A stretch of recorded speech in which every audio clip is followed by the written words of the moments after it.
Duty শেষ, তাই আজকে খুব মোগলাই খেতে ইচ্ছে করছিল বলে মোগলাইয়ের খোঁজে বেরিয়ে গেছিলাম রাসবিহারীতে। হঠাৎ করে মোগলাই খুঁজতে খুঁজতে হঠাৎ করে সুন্দর সুন্দর কিছু বাসন দেখতে পেয়েছি, আর আমার ক্রকারি খুব পছন্দ, তাই জন্য একটুখানি দাম জিজ্ঞাসা করছিলাম। তারপরে মনে হলো যে নিয়ে যেতে পারবো না বাড়ি অবধি। তারপরে রাস্তাটা পার হয়ে সোজা চলে গেলাম মোগলাইয়ের দোকানে। দোকানের নাম খোকন ফুড সেন্টার। এই যে তাদের মেনু কার্ড, এখানে সব কী কী পাওয়া যায় আর দামও লেখা আছে। খুব রিজনেবল প্রাইস আর খাবার খুবই ভালো। এর আগেও আমি খেয়েছি। এখানে একটা fried rice chilli chicken combo পাওয়া যায়, সেটা খুবই ভালো খেতে।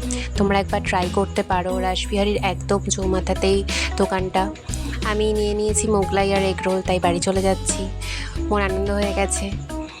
তো বাড়ি যাওয়ার সামনেই, আমার রুমের সামনেই একটা খুব বড় করে গণেশ পুজো হচ্ছে। ঠাকুরের ভিডিওটা আর নেওয়া হয়নি।